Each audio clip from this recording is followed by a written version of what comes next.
Oh yeah! It's me, the Disaster Man, coming at you now with NWOpening number 58, the Macho King Randy Savage Wrestlemania Elite unboxing and review. Hey guys, welcome to the video. Today, as I say, we're just going to be unboxing this Macho Man Randy Savage that I picked up on my most recent toy hunt, which you can see in the end screen. I picked this up from a Home Bargains for $6.99. It's a really good deal, and this was the $6.99 Elite that I actually wanted from Home Bargains, which is pretty good. You can actually see the damp spots on the side of the card from how badly it was raining that day. You know, just literally putting this in a carrier bag, it just still got soaked. Really happy to pick this up for $6.99. It's a great example of a figure I've been putting off buying. I really wanted the Mean Gene head. I really like this Randy. I think this is a really nice Randy. It's probably one of my absolute favorite Randys, and if I was just to pick a Randy that was, you know, standard Macho Man, Macho King era, rather than being like NWO or anything like that, this would probably be my Randy of choice anyway. My local Smiths had loads in stock, so I really wasn't in a rush to pick this up. But $6.99, you know, we're very, very happy with that price. It's an absolutely gorgeous figure. And without any further ado, let's get into it. We've got the Mean Gene Build-A-Figure on the front there. We've got the Randy Savage with water spots all over him there. Certified authentic. The rest of the series, of course, is Dusty Rhodes, The Rock, and Hollywood Hogan. I think this is a pretty interesting Build-A-Figure series, but it still wasn't enough for me to really bother to pick up the entire set. Even though I wanted Mean Gene, both those Rick Rude Build-A-Figure came in at £8, so I ended up picking up all of them to make the body, and then we're just going to slap Mean Gene's head on the top of the Rick Rude, because they all seem to be the same height anyway, so that is totally fine. That being said, I would totally have taken every figure in this series for $6.99, but that's kind of another reason why it's good, why we only came across Randy, because we would have been picking up multiple Hogans, Rocks, and Dusties that we don't really need for the Fed, just for the sake of it. So yeah, now let's get into the unboxing part of the video.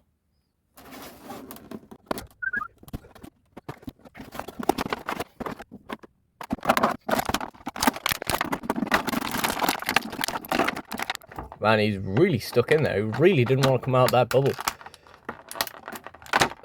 Oh, he's tied in at the wrist. That could help.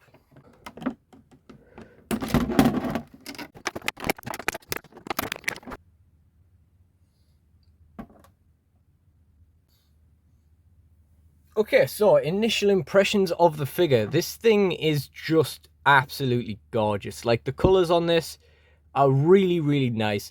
The yellow on the trunk, you know how I like to liken everything to food, etc. Like bright colors makes me think of food. Well, these, if you're from the UK, that's a trifle Bakewell right there. Beautiful use of color on the trunks there. We've got the painted wrists as well. They look really nice. There is a little bit of paint wear on the hand of this one. That's mostly what I was kind of inspecting between them, because none of them seem to have a particularly good paint job on that. I mean, it just looks really, really nice. It is a really good rendition of the Macho King look. I mean, you know, the detail, the attention to detail is really quite good, and the amount of effort they've sort of put into this is really, really cool. So it comes with quite a few accessories, as you can see. We've got the Macho crown, a lot more interesting than you know, if Jax had made this figure and it would have been the same like red crown that everybody got from King of the Ring. This one says Macho across the top. We've got that nice purple jewel in the middle there. We've got the yellow and black striped glasses, which do fit into his hair. You know, his hair is molded around letting the glasses in, and under that we can see that the eyes are painted pretty well. He also has the scepter in hand, which is very interesting little detail. And for some reason, there's a small amount of like tape or something around it. It's like just sticky plastic. It does help him hold it, I guess, but he'd probably be fine to hold it without that. And you're obviously just going to take that straight off. Other accessories, of course, we've got the interchangeable hands, pointing left hand, and an open, like a grip right hand, which is really cool. You know me, I like my grip hands, especially when they come with an accessory they have to grip. You know, it'd be a bit useless with two fists and two pointing fingers. And we also have the Mean Gene head, of course, which we will be adding to our sort of improvised Mean Gene a Build-A-Figure. That's pretty well painted as well. We've got the egg in a bun on the back of his head. That's actually kind of questionably painted, but you can't really see that in the box, so there's not really anywhere around that. I also quite like the Wrestlemania Hollywood backing card. That's really quite nice. Makes the figures look pretty interesting on a shelf, etc. The crown is surprisingly narrow. Like, it is really quite thin. It's not awfully wide, but it does stretch a bit, and it does kind of just sit on his head. You know, you can push it down a bit more to get it a little bit more sturdy, but it basically does just sit on his head. I'll take the scepter off him and we'll take a look at that. So that is kind of what the scepter looks like. There's that plastic tape or whatever around it. Pretty cool, you know. Nice little detail. Now we will get into a joint check. So first of all, we start with the head. So, okay, so the head is okay. I kind of feel like it, I don't know, it may be like it might, when you pause it, like it might move slightly. If you want it there, might move its way back, if you see what I mean here. Yeah, I mean, it's stiff, it's fine, it's not loose or anything. Got this shoulder, goes out and up, no problem. So that's really cool, that's nice to see. We've got the double jointed elbow and the bicep swivel there. The elbow's maybe a little bit loose.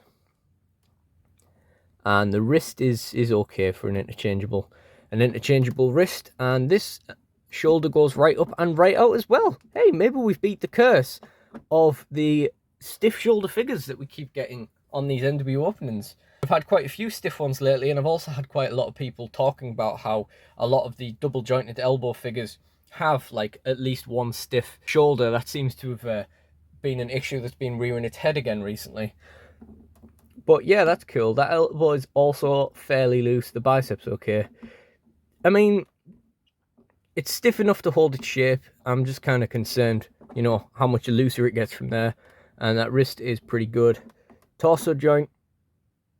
Oh, it's really nice and stiff. That's going to hold its shape very well. Waist is fine. Not to jinx it, but I haven't had a bad waist or torso in quite a while. I'm going to lift that leg up. That's fine. Knee bends fine, and the boot swivel is fine, and the toes barely move, like most figures. Leg forward, knee bend, yep. Boot swivel, and the toes barely move. Yep, that sounds about right. I don't think we even did a back view of the figure yet, so we have quite standard sort of Randy Savage hair, you know, not necessarily the most detailed long hair in the world. Again, that bright coloured scheme just continues on. We get kind of like the rest of the rainbow on the back there. This is a really, really nice figure. Like the bright colours. You guys know me, I like my bright coloured attires. But I feel like I wasn't really that bothered about this figure until I saw it in people's like figure feds on Instagram, etc. And realised that actually it really, really pops in photography. And it looks really, really nice. I do think this crown could just be a little bit wider. Like, because it is stretchable to an extent, so you can put it on his head, but you know, they could have just made it a little bit wider. The scepter is really nice. That's really nice. The crown itself is you know, the details on it are really nice and everything. The Macho and everything is really nice, and his glasses are lovely as well. I think this is a really nice figure. I think this is really interesting. You know, it's not like a particularly by the numbers kind of Randy Savage look, but of course people are going to want to get the Macho King look as well, so that's really cool. And I think in terms of the figure design, I can't really complain about it, apart from the fact that like the crown could have been a little bit wider. That being said, I like to finish my figure reviews by talking about what this guy is going to be doing in my figure fed. That being said, I don't really have a lot of plans for him, even in the classic superstars kind of environment of my fed.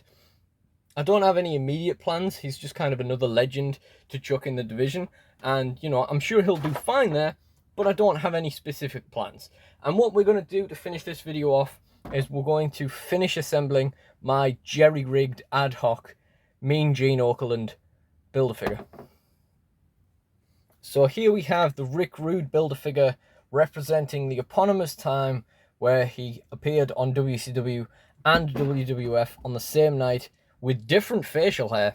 And if I remember the video where I opened this wave of Build-A-Figures, This head was a bit of a nightmare to get on, so we'll see if it's a bit of a nightmare to get off as well.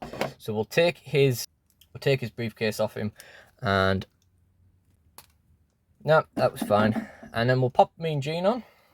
Oh, this is a bit more elbow grease needed. And there we go. So, as I say, from a scale standpoint, all I could ascertain from Instagram was that all these suited Build-A-Figures appear to be around the same height. Now, this does mean Mean Gene is the same height as Randy Savage, rather than like 5'8", but if none of them are scaled to 5'8" anyway, then even a full Mean Gene is not going to be the right height. This is more or less identical to the Mean Gene Build-A-Figure, apart from the fact that he has a regular tie instead of a bow tie, and I feel like a bow tie is more like is associated with Mean Gene more. But he did wear proper ties at different times. I completely researched whether this would be, you know, an authentic look for him and everything. And I have no use for the suited Rick Rude, but this wave, they were like £8 each. So I picked all of them up. In this instance, we've only been able to pick up one of the Mean Gene wave for £7. And it just so happens to be the one that we need to actually finish a lifelong desire of owning a Mean Gene figure. So as far as I'm concerned, you know, I'm very happy with this. The head is very loose on there, but you know, that's kind of Build-A-Figures for you, I suppose. So that is everything, and if you've enjoyed this video, please do like, comment and subscribe. Let me know what you thought, and check out the NWOpenings playlist in the end screen, as well as my other content. And thank you all for watching, and goodbye.